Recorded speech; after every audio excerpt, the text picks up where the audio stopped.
Now, I'd like to remind everyone about a few housekeeping things here. For the audiences who are joining us online, you can ask your questions. I'm very, very interactive in the way I run these sessions. So please ask your questions online using the GLOBESEC app. I have my tablet with me. The session time here is 30 minutes, and that will include all the questions from you. If you do have a question here in the audience, please raise your hand. Do stand up. Give me your name, the organization you represent, and keep your question quite short. We're running very short on time, so I want to ensure that we get in as many of your perspectives and questions as possible. I also want to make sure that our online audience knows to make sure that when you ask your question, please keep it succinct so that I'm not trying to figure out what exactly you're trying to ask, and that saves a heck of a lot of time too. Minister JAISHANKAR, thank you very much. Day 2 of your trip to the CEE.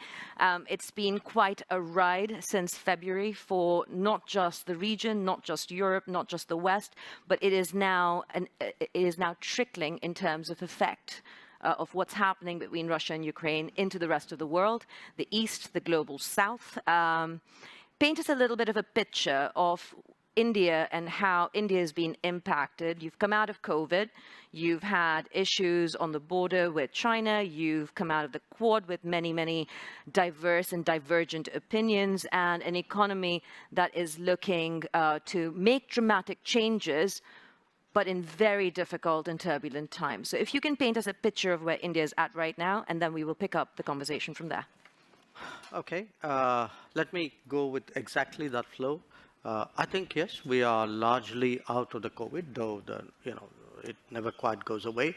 But we are out of the COVID also with a strong sense of economic recovery. I think there's a lot of optimism about rebuilding, and not just rebuilding, but actually leapfrogging in many areas, particularly digital. I think we handled it very prudently. I almost am tempted to say smartly, in terms of the financial responses, which was we didn't blow the bank in responding. We intervened where we had to, and very effectively. And at the moment, in a sense, the Modi government has just completed 8 years in office. And what we have done in those 8 years is really to, I would say, build almost, I would say, a social welfare society at a speed and a scale which the world hasn't seen. And in some ways, the COVID has actually hastened that. I mean, we are, for example, as an example, we are giving food support to 800 million people. And we've been doing this for more than 2 years. So that's like the population of the US and EU put together. We have a house ownership, publicly supported house ownership program, which covers about 115 million beneficiaries, which is almost like building houses for Japan. Or even if you look at terms of, this campaign, this program actually to replace firewood with gas cooking. It's impacted 80 million people. That's like changing Germany's kitchen in the space of a few years. So there's a lot going on there. And why I mention that is many of the global developments today have the potential of actually putting that under stress. Your second reference was to China. Yes, we are going through a particularly difficult patch in our relationship with China. We've had differences in the past, but we've never had a situation where, after 1962, where really agreements on not bringing forces to the border have been disregarded. A very large number of forces have been brought to the border. We've had a clash. People have died. And this has not happened now. It happened 2 years ago. So in a sense, it's a bit of a diversion, but it's also a useful reminder to Europe that there were other things happening in the rest of the world which sometimes Europe perhaps doesn't pay enough attention to. And there's also been Afghanistan, and what happened there, the circumstances in which the Western, particularly American military forces left finally. And now we have Ukraine, and coming into this region, it's a region which I know well. I have lived here in Budapest and in Prague. And it's a region which has been very helpful to us when we wanted to get 20,000 students out of Ukraine.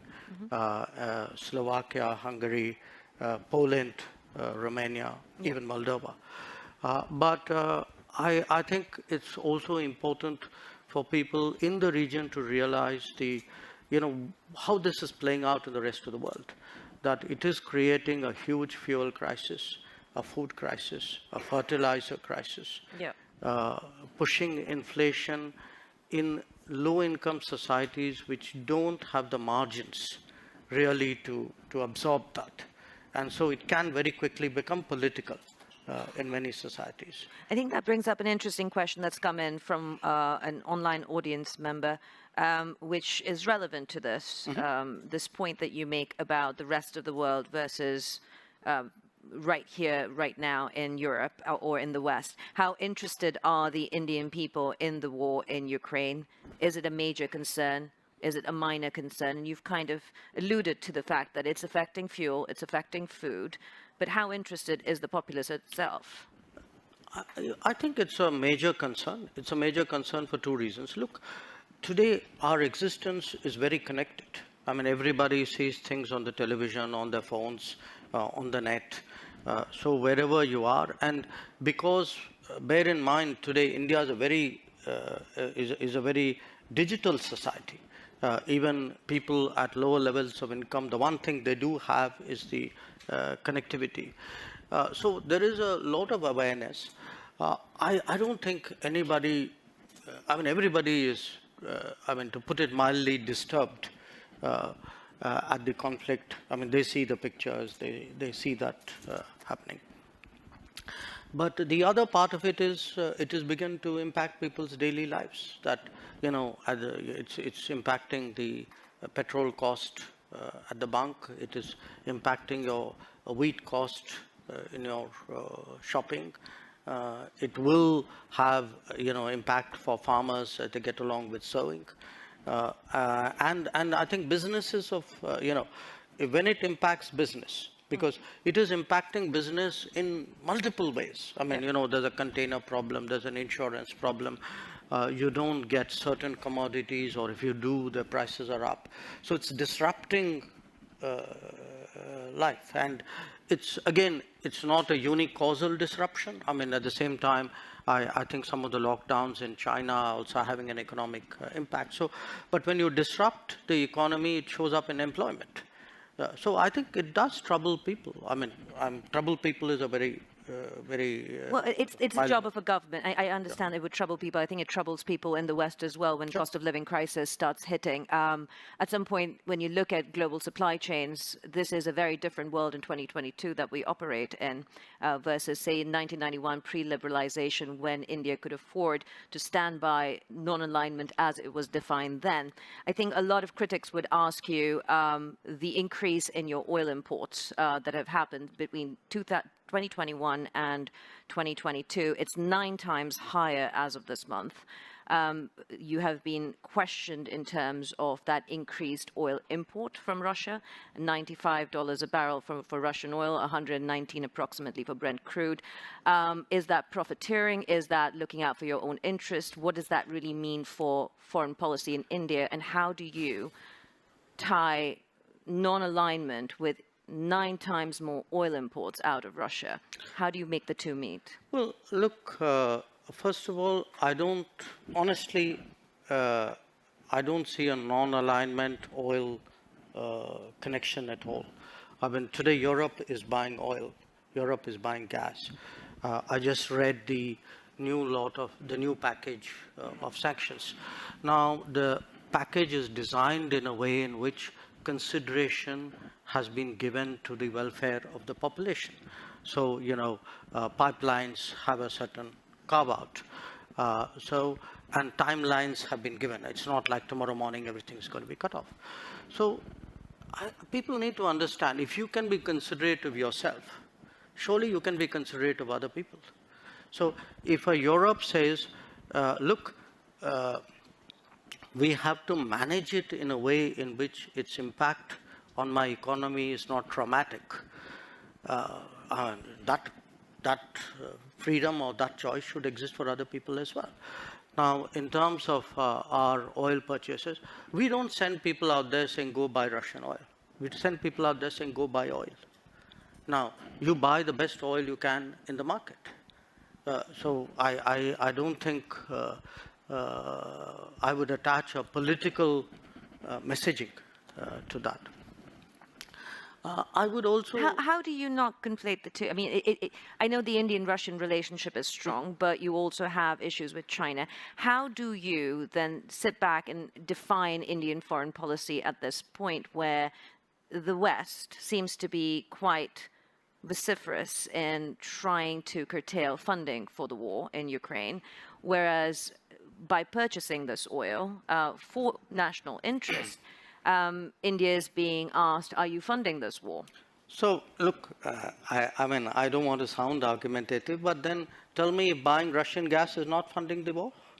I mean, why is it's only Indian money and oil coming to India which funds, but it's not gas coming to Europe which funds? I mean, look, somewhere, I mean, let's be a little even-handed out here. And even this, look, the whole narrative that it's gone up 9 times. I mean, it's gone up 9 times from a very low base. And it was a very low base because at that time the markets were more open. Why if countries in Europe and the West and the United States are so concerned, why don't they allow Iranian oil to come into the market? Why don't they allow Venezuelan oil to come into the market? I mean, they've squeezed every other source of oil we have. And then say, okay, guys, you must not go into the market and guess the best deal for your people. I don't think that's a very fair approach. So talk to us about the second aspect that Indian foreign policy is being questioned at this point when it comes to wheat bans and food bans of exports. How does that then correlate? Because we're talking about the global south and the east that is being squeezed by Russia's issues with allowing Ukrainian grains to be exported. But by India doing the same, again, aren't those weakest people in the world being subjected to the same kind of issues from India? Do you see that as supporting Russia, or is it a completely different element that we don't understand in the West, that your perspective is different? I think answer is B. You don't understand in the West. But it isn't just the West, okay? I don't think people understand because they're not actually tracking the trade. We have been exporting wheat, okay? Typically, we export about 2 to 3 million tons. Last financial year was a better year. We exported about 7 million tons. This year, before the heat wave hit us very badly, the expectation was that we would do substantial exports, and we were open. I mean, in fact, Prime Minister himself had said on various occasions, saying, look, we see that there's a food crisis in the world and we'd like to be of help. But what we then saw was a kind of run on our wheat, a large part of it done by international traders based out of Singapore and I think to some degree maybe Dubai. The result was actually the low-income countries, many of whom were our traditional buyers, like our neighbors, Bangladesh, Sri Lanka, Nepal. These are our traditional buyers, okay? Interestingly, the Gulf buys regularly from us. I heard Dr. Tedros in the earlier session talk about Yemen. Yemen buys from us. Sudan buys from us, okay? Now, what we saw was the low-income buyers were being squeezed out. The wheat was actually being stocked for being traded. So in a way, our goodwill was being used for speculation. Mm-hmm. So we had to do something to stop that because it was also impacting us at home. Our prices were going up. So I want to be very clear what we have done. We have actually said, look, we're not going to give speculators an open access to the Indian market so that the Indian customer and the LDCs of the world get the short end of that. Yeah. What we are still open to doing is where we see a kind of a deserving country wanting wheat, very glad to supply it within the realm of possibility. And just for the record, I think we've done this year wheat exports to about 23 countries. The rate of export this year, if I were to take the same period as last year, my rough sense is it's about 4x. Okay. So actually, it's gone up. And I know in many cases, foreign ministers of some countries have called me up, and we have assured them that they would have access to our markets. So this is all about stopping and curtailing speculation at the end That's of the right. day. And preventing a diversion to high-income countries with a greater possibility to buy, because what we saw happen with the vaccines, yeah. we don't want to see happen with the wheat, which was the rich people got vaccinated and the poor were left to God and Well, that brings whatever. up a question again from the audience now, and I would like to ask, I will come to you. I want to just do one question from the online audience, which kind of follows up on your point of diversions. This person's asking, according to the Wall Street Journal, India is becoming a key point for transshipment of Russian oil to bypass sanctions. How does that serve India's foreign policy interests? I don't know. Does whoever wrote that knows what transshipment means?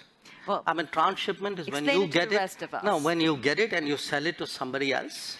I've not even heard of anybody in India thinking along those lines.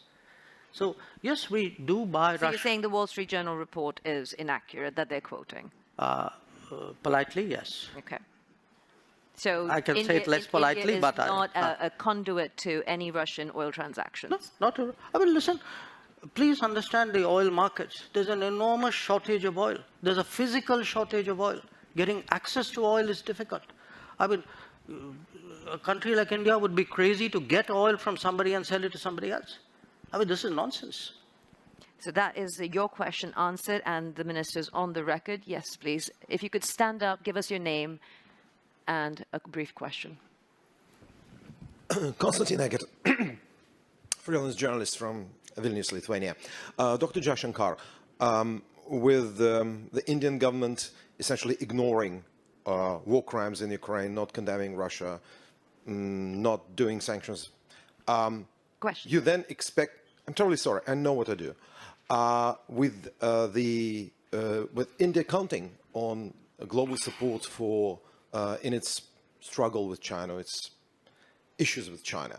How do you think you'll be trusted by others after that? Why do you think anyone will help Delhi after you didn't help others over Ukraine? Thank you. You know, it's an interesting question which you might, I mean, not you, meaning you personally, but people might want to ask themselves, because if I were to take Europe collectively, which has been singularly silent on many things which were happening, for example, in Asia, you could ask, why would anybody in Asia trust Europe on anything at all?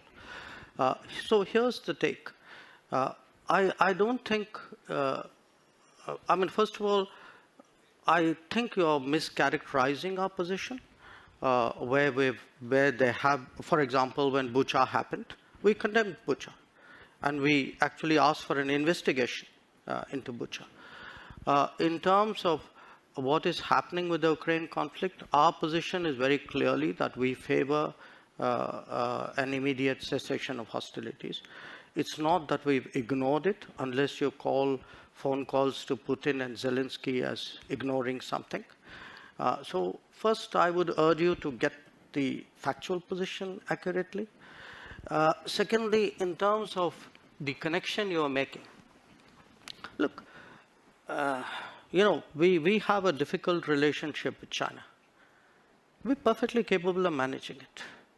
It's, if I get global understanding and support, obviously it is of help to me. But this idea that I do a transaction, that I come in one conflict because it will help me in conflict two, that's not how the world works. So a lot of our problems in China have nothing to do with Ukraine, have nothing to do with Russia. They predate it. And there are, I mean, if we are getting into who is silent on what issue at what point of time, I could point to a whole lot of issues on which, as I said, I mean, Europe has held its peace. So, I mean, it's a great polemical point you made. So I take it in that spirit. I think as a follow-up to that, a lot of the noises I've been hearing, both in the United States and here in Europe, is on a similar train, that you have a problem with China on the border. It's been going on for decades now. It is getting worse. What position does that leave you in when it comes to seeking support if further incursions are done, further skirmishes happen at the border or within the border, to kind of echo what's happening in Ukraine in terms of sovereignty issues that are being raised? Sorry, do you mind if I interrupt you here? No, please do. But I want to come back to a question, the crux of the question, which I asked a few people in the political circles, in the financial circles. What's your big question? And one of the foremost geopolitical strategists on Wall Street sent me this question for you. And the question is simple. If and when the choice comes down to it, not today, not tomorrow, but in the future, and she strongly believes it will, for India, will it become, in terms of support, the US or China? And that will be kind of a defining moment that comes out of the situation that we face with Russia right now. Look, number one, why I wanted to interrupt you in a way. I mean, I'm partly reacting to the previous observation. Somewhere Europe has to grow out of the mindset that Europe's problems are the world's problems, but the world's problems are not Europe's problems. That if it is you, it's yours. If it is me, it's ours. I think that's something, and I see, reflections of that. Again, in terms of, there is a linkage today which is being made. A linkage between China and India and what's happening in Ukraine. So come on, guys. I mean, China and India happened way before anything happened in Ukraine. So the Chinese don't need a precedent somewhere else in the world on how to, engage us or not engage us, or be difficult with us or not be difficult with us. So as I said, I mean, I just see this as frankly a not very clever argument, a very self-serving one. This idea that, your grand strategy must be about how you will choose. I will do what, as all of us do. I will weigh the situation, everybody, after all, how do countries eventually make decisions? JAISHANKAR, there will always be two axes at this point. I think it's an understood, accepted fact that you have the West, US-led, you have China as the next potential axis. Where does India fit into this? But are you planning to not take a side? No, I'm sorry. That is exactly where I disagree with you. This is the construct you are trying to impose on me, and I don't accept it. I mean, I don't think it's necessary for me to join this axis or not, and if I'm not joining this, I must be with the other one. I don't accept that. I mean, I think I'm 1/5 of the world's population. I am today the 5th or 6th largest economy in the world. I mean, forget the history, civilization bit, everybody knows that. But I think I'm entitled to have my own side. I'm entitled to weigh my own interests, make my own choices. And my choices will not be cynical and transactional, but they will be a balance of my values and my interests. There is no country in the world which disregards its interests. So, as a final question, because I know you have to go, and our time has been cut short a little bit by your staff. And the coffee break is coming. And yes. The coffee break is less important, but your staff is insisting you have meetings. As a final question, then, to leave us with this perspective, as you say, there is a whole part of the world that we are ignoring, and the perspectives that we're ignoring. What will or what is India's position on the world stage? Because if you want to talk about 1/5 of the world's population, you cannot also sit on the fence when it comes to foreign policy matters. Non-alignment isn't plausible if you want to take your position on the world stage. What does it look like with 3 years of your government left, approximately? And what is of this term? Oh, 2 years, actually. Oh, but 2 years. yes. Thank you for the correction. Or even in the next decade or so. What is India's position? Sitting on the fence is not an option to be a world leader. Look, I don't think we're sitting on the fence. Just because I don't agree with you doesn't make me sitting on the fence. It means I'm sitting on my ground. And my ground is actually, what are the big challenges of the world? Okay, big challenges of the world are climate change. I think I'm very critical to the solution. I can be an exemplar. I can be actually an arena for an enormous leapfrogging of green technologies. Look at terrorism. Look at the emergence of a world order. Look at security. Look at sustainable development goals. I mean, you take any and all of the big challenges of the world, some part of the answer either comes out of India, can be contributed to India. And again, I hate to say, it's a bit like a broken record, but look, a lot of things are happening outside Europe.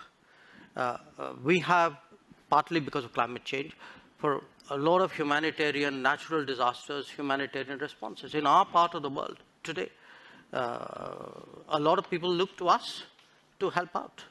The days when they expected Europe to come, which Europe did at the 2004 tsunami. The difference today is nobody's even thinking of that anymore.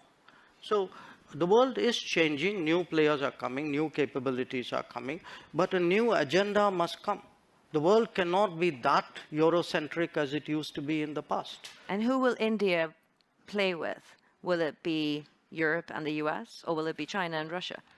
Look, they're not exclusionary, but we are a democracy. We are a market economy. We are a pluralistic society. We have laws and contracts. We have positions on international law. So I think that should give you a fair part of the answer. After all, you began the question with a reference to the Quad.